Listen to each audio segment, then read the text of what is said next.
In the Know, a radio program talking to the newsmakers in Ogle, Lee, DeKalb counties and beyond, keeping you in the know. Here's your host, Charles Van Horn. Good morning. In studio with us for conversation and to find out about an upcoming fun event.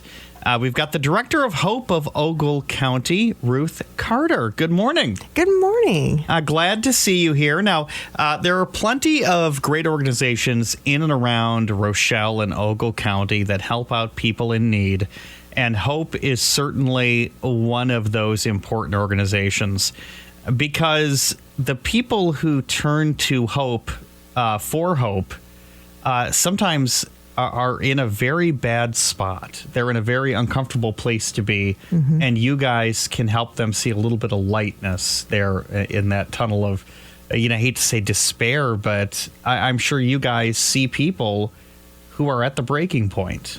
Yeah, we do. Folks can call us 24/7. That's one of our services. We have a 24/7 hotline, phone numbers, I should say, that roll over so that folks can call us at any time just to ask questions, too, just to get some information about what we offer and what we do. They don't necessarily need to share their entire story when they call. And also family members and friends that might have questions about what kind of services we offer are also welcome to call if they're concerned about a loved one or somebody in their life that's going through domestic abuse in a relationship or caretaker relationship, which a lot of folks don't know that we also assist with. We will assist with any kind of relationship factor. So that would be a person who has a professional caretaker who's being abusive or financially abusive. It can be in intimate relationships, past intimate relationships. It can be a familial relationship that you might have. You have an abusive sibling or a child to an adult parent, that kind of thing. And domestic violence and domestic abuse, sometimes there's the stories that make the headlines, the horrific stories that you hear about, and those are altogether tragic and unacceptable, and certainly that you don't want anybody to experience that.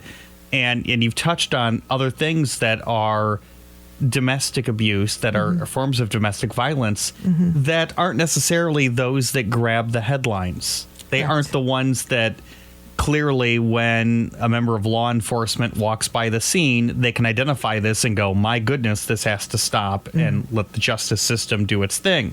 There are other things that are happening that are considered domestic abuse with people that you have a lot of trust in, that you assume will be caring for you, and they've abused that trust.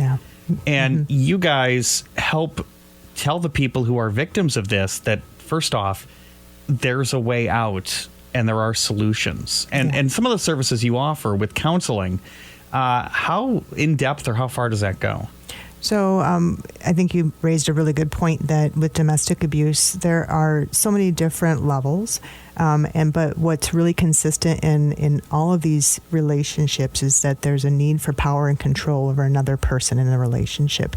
So not every abusive relationship has physical abuse.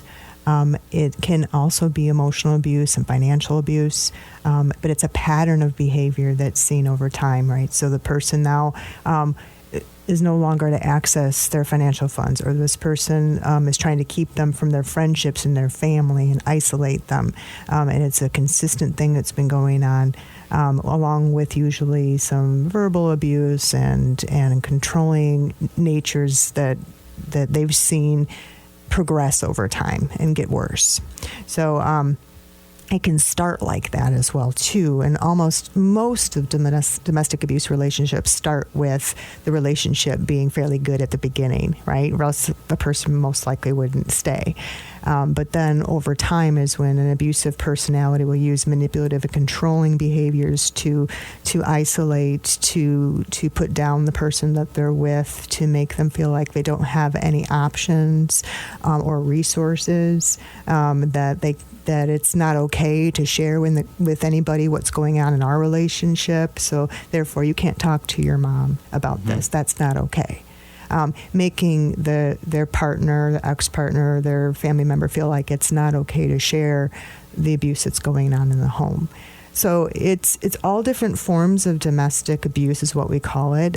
So we will always say violence because it's not always physically violent, but there's definitely a pattern that most of our clients that reach out to us and they receive some support or counseling or access to help with an order of protection don't usually realize how bad it's gotten by that time, because you get used to a certain amount of how to live in your own home and how to survive. Right. So, about how many clients do you guys see a year? We usually see about 500 clients each year. Wow. So that is adults, teens, and children. So about 500 folks that come through for our services in one way or another. Some of the clients that reach out to us need a safe shelter, a safe place to stay. It might be for a short period of time because, say, they are interested in maybe seeing if they qualify for an order of protection and going in front of the judge in Ogle County. And then if they do get the order of protection, they're granted the home to go back to, and they feel safe enough to go back to that home. Sometimes they don't. Yeah. Or they have fled the home and they're not going back to the home, and so therefore shelter is a safe place for them to be, to get back on their feet, to find those resources, to have help to find the resources, help to find that support out there to be able to, like housing, childcare, transportation, all the things that are needed, education, employment, of course, are all pieces that need to be able to be there in order to function independently, right? In most cases. And so our advocates, our shelter case manager and our shelter coordinator all help them with those resources and get connected with the things that they might need. I think it's important to note that with the number of clients, you said around 500, that if you are in a situation where you're not sure if this is the place you need to be and you think that, well, nobody will understand my story, if you have that many clients a year, somebody has seen your story and will understand what you're going through. That's a really good point. And oftentimes, especially for our younger folks who reach out to us, is they might not necessarily recognize that this is really abusive and controlling behaviors going on, and may not share that with others, may not actually share the details of what's going on in their personal life. And so we ask a lot of detailed questions when they do call about what's been going on lately, and allow them that chance to talk a little bit about their relationship with the person that has brought them to us, the situation that's brought them to us. And it's confidential. So, yes. I mean, let's just kind of be blunt. You could just be wrong, but that's still okay to reach out and talk to somebody. Yeah, definitely. All of our services are confidential for anybody that becomes a client of HOPE of Ogle County.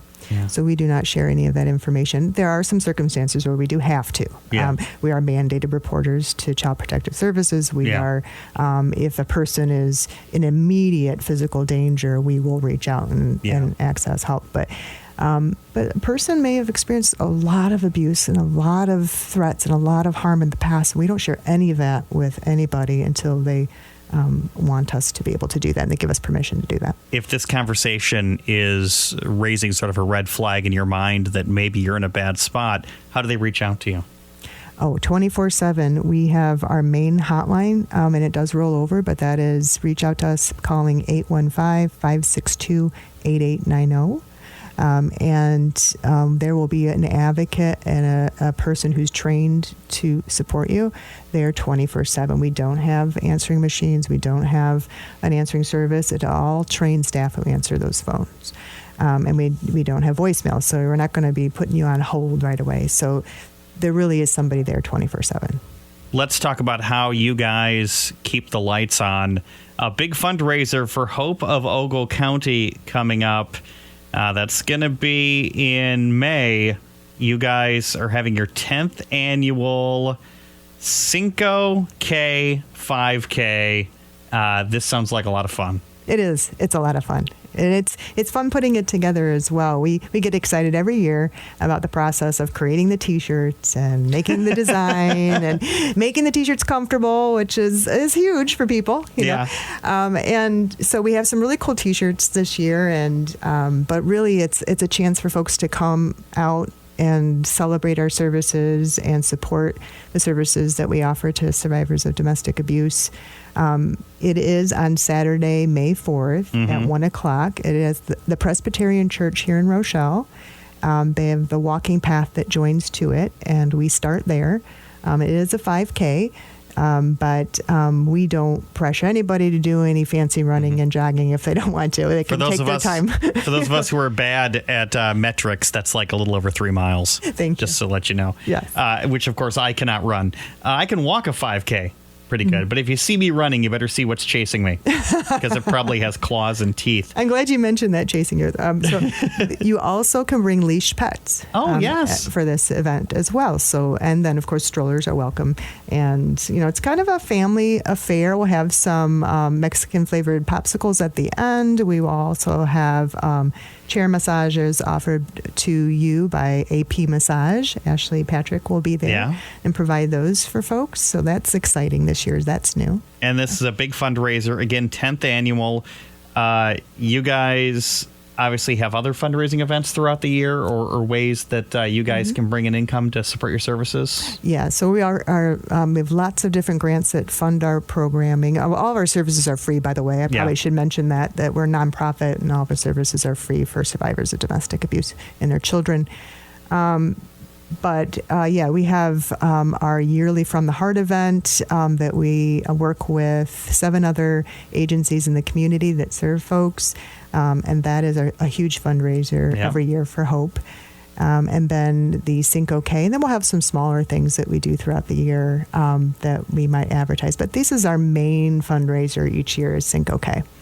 Just specifically for HOPE of Ogle County. And that's coming up on May 4th. That's actually Star Wars Day. Is it Star Wars Day? Yeah, May the 4th. What? Oh, I have to mention, Esdras Castillo is our contact person for Cinco K. And he had mentioned that. We almost considered doing a T-shirt related to that, and we thought, well, maybe we should. Just saying. People may not understand that, but Esdras is the contact for this. He's our Latinx outreach counselor, so he provides counseling for our folks who are more comfortable speaking in their native language, and or folks that just would be interested in meeting with a male counselor as well. So Cinco K coming up May 4th. It's the big 5K. You guys, the big fundraiser. You can still register now to get the T-shirt in. It would have to be by April 17th. To guarantee yourself a T-shirt. After that, you guys will have some T-shirts spares, I assume, available. We will. We'll have some there the day of the event. And they can still register up to 2 days before the event, but they're not going to, get the right size of T-shirt maybe if they register after the 17th. And you're doing a virtual run, too, which I saw, and I thought that's kind of fun. Yeah, we do that every year because we do have a lot of supporters that support us that are not from the area, and they can't make it on that day, but they may want to get a T-shirt mailed to them or pick up a T-shirt later. And they also have shared pictures in the past years of them wearing their T-shirts, and we'll post it on our Facebook page. So if you are interested in the information, it is available on our website. Yeah, and that website is? I always so used to saying W's, and you don't have to anymore. https:// So it's HOPEDV, like David and Victor.org. So HOPEDV.org. For HOPE of Ogle County. Ruth Carter, director here. Again, the Cinco 5K, Cinco K 5K. There's 2 Ks there. It's confusing me. Coming up on May 4th. And again, if you are in a situation where you are uncomfortable, you're getting red flags, and you need a place to turn, you can turn to HOPE of Ogle County. And again, how can they reach you if not by phone? Is there another way that they can sort of get your attention, that they can help out or find help? We don't have anything that's 24/7 that we check. other than our phone lines. And we know with safety, that's a big issue. You want to be able to find somebody to talk to in the meantime. There is the Illinois Domestic Violence Hotline, and they do have a text line. Okay. And I wish I had it on me right now, but it is available. You can Google that if you would like. But they do have a text line, and they connect with all the domestic violence agencies and shelters throughout Illinois. And what that means is they can make referrals. They can connect folks who maybe aren't living in this area, but they're going through it in Southern Illinois. That's an important piece because most of us know somebody that's been through an abusive relationship at some point, and that may not be in this area. There's also the National Domestic Violence Hotline, and there's also the National Network to End Domestic Violence. Those are resources that collect all the different domestic violence agency contact information. And again, your guys' phone number if they need help right now. Yes, that is 815-562-8890. It's 24/7. Call anytime. Ruth Carter, Director of HOPE of Ogle County, thank you for joining us this morning. Thank you so much for having me. Thank you for listening to this week's In the Know. The program returns next week at this time with another great conversation with someone from your community.